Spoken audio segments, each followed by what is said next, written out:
Alors salut à tous, bienvenue sur All Geek Universe. Donc là on est au Paris Games Week 3ème édition donc en 2012. Et puis on va ouvrir ce salon avec Maxime Sevenster qui est cosplay en Emilio Auditore. Alors pour vous expliquer en fait, Maxime c'est celui qui est à l'origine du court-métrage Assassin's Creed qu'on produit. Donc bonjour à toi. Bonjour. Alors on va te laisser libre cours parce que tu vas pouvoir nous parler un peu de ce film, de l'histoire et puis de ton personnage. Alors l'idée du film est partie après avoir en fait joué aux jeux vidéo. Ezio Auditore est un personnage que j'ai vraiment beaucoup apprécié, surtout dans l'épisode 2. Suite à ça, je me suis mis à écrire un petit scénario et derrière en fait j'en ai parlé à quelques amis qui ont voulu rejoindre l'aventure. Suite à ça, All Geek Universe m'a proposé de produire ce film. Donc ce qu'il faut savoir c'est que Emilio Auditore est un descendant direct de la famille Auditore mais au XXIe siècle. Donc il s'habille avec une tenue assez traditionnelle parce qu'il est vraiment axé sur la tradition. Mais il se bat encore contre les Templiers qui eux ont des armes beaucoup plus modernes, armes à feu, grenades, etc. Et l'histoire en fait raconte la vie d'Emilio, ses rencontres avec son maître Hassan, jusqu'au moment où il récupère les artefacts magiques du genre la pomme d'Éden. Alors justement, Hassan qui est le maître d'Emilio et qui lui vient d'Orient, c'est ça? Voilà, en fait Hassan c'est le descendant d'Altaïr. D'accord. C'est un descendant direct de la famille d'Altaïr, donc on va dire un membre de la famille mais éloigné de Emilio. Et en fait, suite à la mort des parents d'Emilio, il va le recueillir et terminer sa formation d'assassin en fait. D'accord. Et il n'y a pas longtemps, on a vu une vidéo aussi sur la page Facebook d'Assassin's Creed Continuum qui nous disait qu'il allait avoir une mini-série qui se plaçait avant. Donc, bon là c'est plus production personnelle. Mais qu'on en parle un petit peu quand même puisque ça va être l'introduction du film, ça va être vraiment l'arrivée d'Hassan en France et de son disciple aspirant maître assassin qui sera Sinan. Donc vraiment l'introduction du film. Est-ce que dans cette mini-série on verra les parents d'Emilio? Alors il y a de fortes chances qu'on voit les parents d'Emilio, oui en effet. Surtout le père. Parce qu'on on l'a pas dit mais les parents d'Emilio seront dès le début, on spoil un petit peu, hein, seront dès le début du film Assassin's Creed Continuum. Voilà, exactement. Eh bien, tu as pu faire quelques photos déjà, puisqu'on va se reconcentrer un petit peu sur le Paris Games Week maintenant. Bah, depuis tout à l'heure, je vais photographier, comme tu peux voir derrière toi, le monde qui photographie tout ça. Donc oui, j'ai pu faire pas mal de photos. Depuis tout à l'heure, je suis assailli, je peux pas faire 2 mètres sans faire stopper pour des photos en fait. J'ai vu que tu avais ta petite troupe d'assassins qui te suivait. Voilà, ouais, j'ai ma petite guilde avec une des actrices de la série Assassin's Creed Mission Eden que je tourne en parallèle au film Continuum pour faire patienter un peu les fans. Alors, on a eu l'avis de Zozio par rapport à l'événement Micromania Noël Godot. Est-ce que tu peux nous en dire un peu plus puisqu'il m'a dit que c'était toi qui gérais un peu plus ça? Alors, en fait, l'idée de base c'était moi. Donc on a contacté Ubisoft pour avoir des goodies, donc ils nous ont envoyé des bracelets officiels et tout ça. L'événement s'est super bien passé, il nous a fallu un petit mois de travail mais vraiment je ne regrette pas. L'événement a rassemblé un nombre incalculable de personnes dans le magasin. Je ne peux pas vous dire le chiffre d'affaires mais il dépasse les 20 000 € pour la journée. Les photos ont battu leur plein, le teaser du film Continuum a tourné à plein régime et beaucoup de gens s'y sont intéressés. Alors moi je veux juste dire quelque chose avant de... Puisque, enfin, j'ai dit quelque chose en fait qu'il faut que j'explique. J'ai parlé d'avoir interviewé Zozio mais vu qu'on fait l'introduction là, l'interview a été faite avant celle-ci donc elle sera publiée après mais dans l'ordre des choses c'est Maxime qui ouvre le salon. Bah écoute, nous on te souhaite bon courage pour ce salon, des bonnes séances photos et puis on se retrouve très vite surtout pour l'actualité du film. Il n'y a pas de problème, avec grand plaisir, donc je salue tout le monde. Voilà, à tout à l'heure pour d'autres interviews.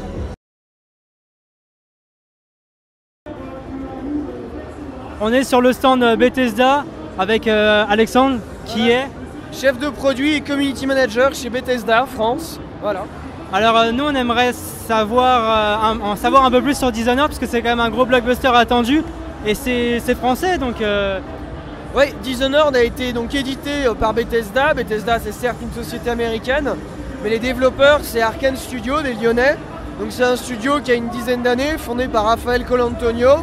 Voilà, ils ont fait Arx Fatalis, ensuite Dark Messiah et maintenant aujourd'hui Dishonored. Le studio en fait est divisé en 2 équipes. La grande équipe est à Lyon, donc, et c'est l'équipe 100% française. Et il y a une équipe un peu plus internationale qui est à Austin, là où le studio a ouvert sa deuxième succursale il y a 3-4 ans. Voilà. Et on retrouve aussi impliqué dans Dishonored Victor Antonov, qui avait fait toute la partie du design de Half-Life 2, mais qui a aussi travaillé sur des films comme Renaissance. Voilà. Et Victor, même s'il est d'origine bulgare et qu'il a vécu aux États-Unis, il est installé en France maintenant et c'est quelqu'un qui a longtemps vécu en France auparavant et qui a un vrai amour de la France. Voilà. Donc oui, c'est un produit vraiment quasiment 100% français.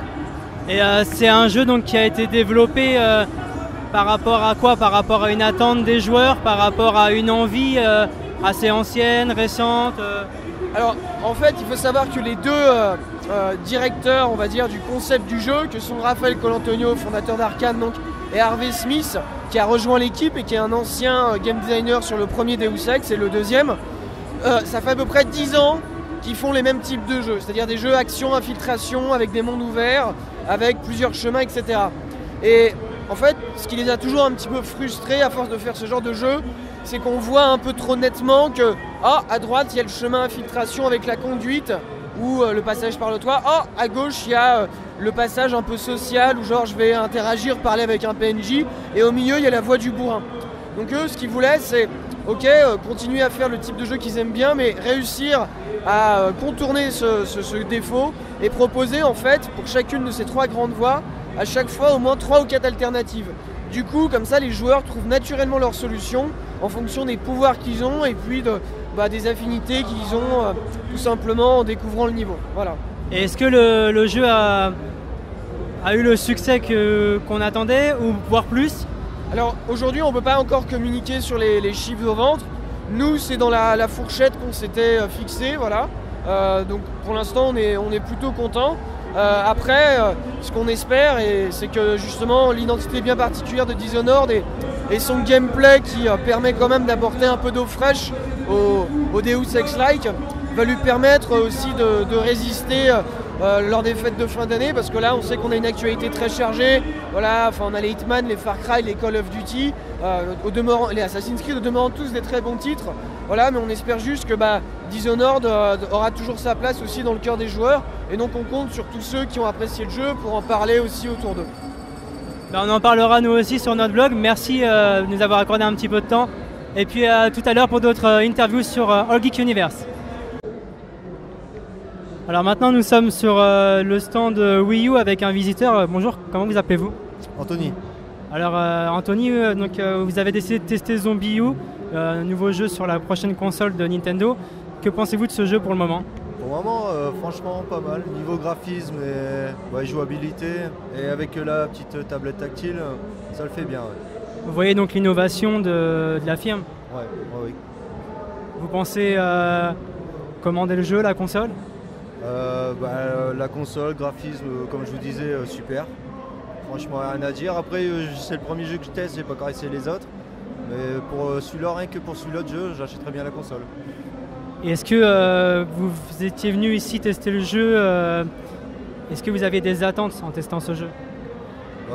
J'étais venu sur ce stand juste pour le jeu là, c'est vrai qu'il y a beaucoup de monde qui l'attend. Et après, voir par la suite ce qui va sortir comme jeu. Moi, j'ai pas encore essayé tous les autres. Mais c'est vrai qu'il y a beaucoup de monde je pense qui vient pour voir celui-là surtout. Est-ce que ce jeu là répond à vos attentes par rapport à cette console? Ouais, en jeu de zombie, ouais, franchement, il est pas mal. Ouais. Très bien, je vous remercie et puis bon salon, bonne continuation. Merci.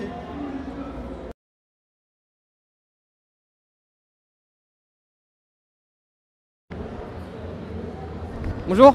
Salut. Vous venez à Paris Games Week, c'est ça? Voilà, exactement, en cosplay de Spark. Oui, donc on s'est mis en côté de ce Spark, c'est pour de base, c'est pour le délire. Et puis on voit que ça réussit pas mal entre l'interview, puis on voit des photos, plein de personnes qui vont dans photos, c'est vraiment pas mal. Puis on vient aussi pour des tests. Vous êtes venu en personnage de South Park, mais lesquels précisément? Alors moi je suis en Kenny, celui qui meurt tout le temps, et lui c'est le gros lard, c'est Cartman. Voilà, je suis le gros lard, je suis Cartman. Bon, je précise, c'est un coussin, je suis pas comme ça normalement. Enfin, j'ai perdu, mais bon, voilà quoi. Vous les avez fait vous-même les déguisements? Avec notre maman, enfin ma maman. C'est sa mère qui a tout fait à la main, à la machine. En combien de temps à peu près?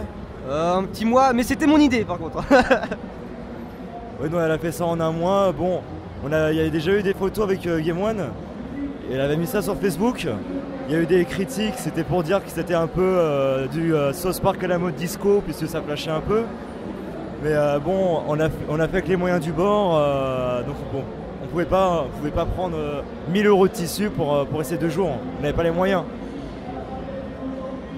Donc, vous voulez à Paris Games Week, pourquoi en fait?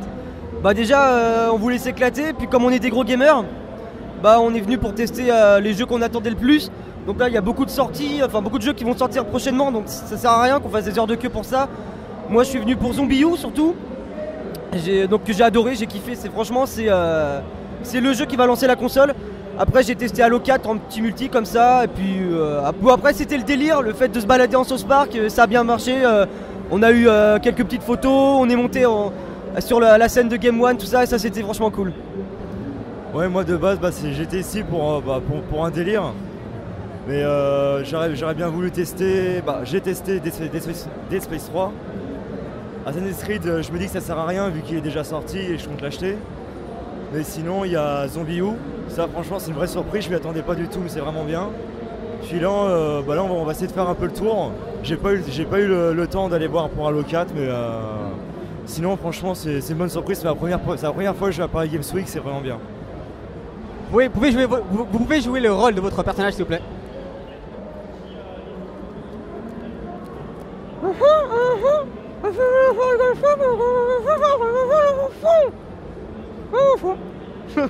Pas mal, et vous? Mais qu'est-ce que t'as à parler comme ça? Ça va le pauvre! Tu manges pas ça parce que t'es pauvre! Ça te plaît pas? Ça te plaît pas? Si c'est ça, je t'emmerde et je rentre à ma maison. Qu'est-ce qu'il y a encore?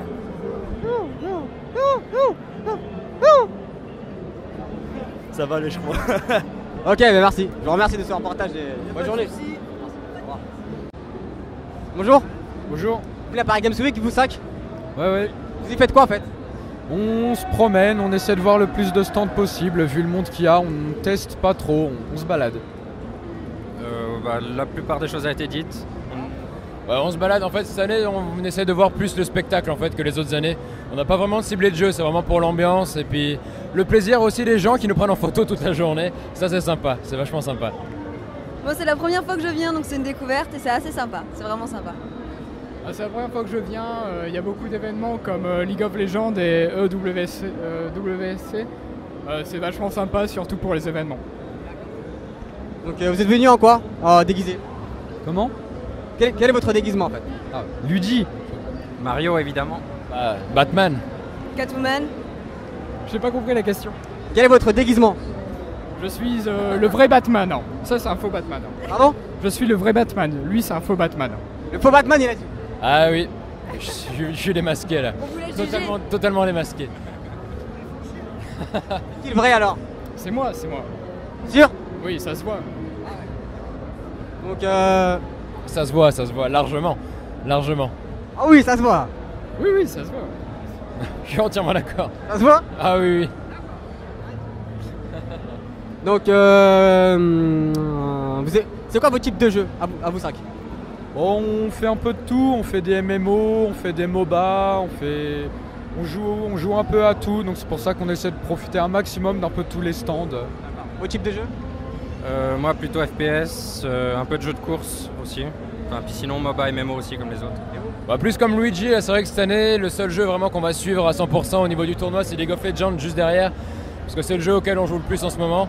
Donc au niveau de la scène e-sport, ils sont quand même assez compétitifs et ça c'est vachement intéressant quoi. Moi actuellement je joue plus à rien par manque de temps mais sinon je jouais notamment à World of Warcraft. Et vous le vrai Batman? Tous les jeux qui vont vers l'e-sport comme League of Legends, Dota 2, Shootmania, Starcraft 2, c'est ce qui m'impressionne le plus ici. Une dernière chose, est-ce que vous pouvez jouer le rôle de votre personnage? Oui. Toi c'est la même chose. Mario très facile, juste comme ça. Et voilà, c'est tout. Y'a pas de cri par hasard? T'as déjà vu Batman crier toi? Je sais pas moi, je sais pas. je vais sauver Gotham. Et voilà, bon, à peu près quoi. Mais sinon, non, bah non, Batman il a pas de cri. Puis j'ai pas des gadgets qui vont avec. Bah oui, je suis le faux Batman, donc j'ai des gadgets en plastique. Ah oui. Ah, tout ça c'est en plastique. Bah évidemment, le faux Batman. Le vrai il va gérer par contre. Genre, ah. Bon, allez, le vrai Batman maintenant. Allez. Je suis Batman. Voilà. Et pas autre chose par hasard? Non, non, c'est tout. Vous êtes le vrai Batman, mais hein, pour faire quelque chose, enfin une pause ou un cri. Avec ta mitraillette. Voilà. En tout cas, merci bien. Merci à vous. Merci de cette interview. Et puis bonne journée. Bon week-end.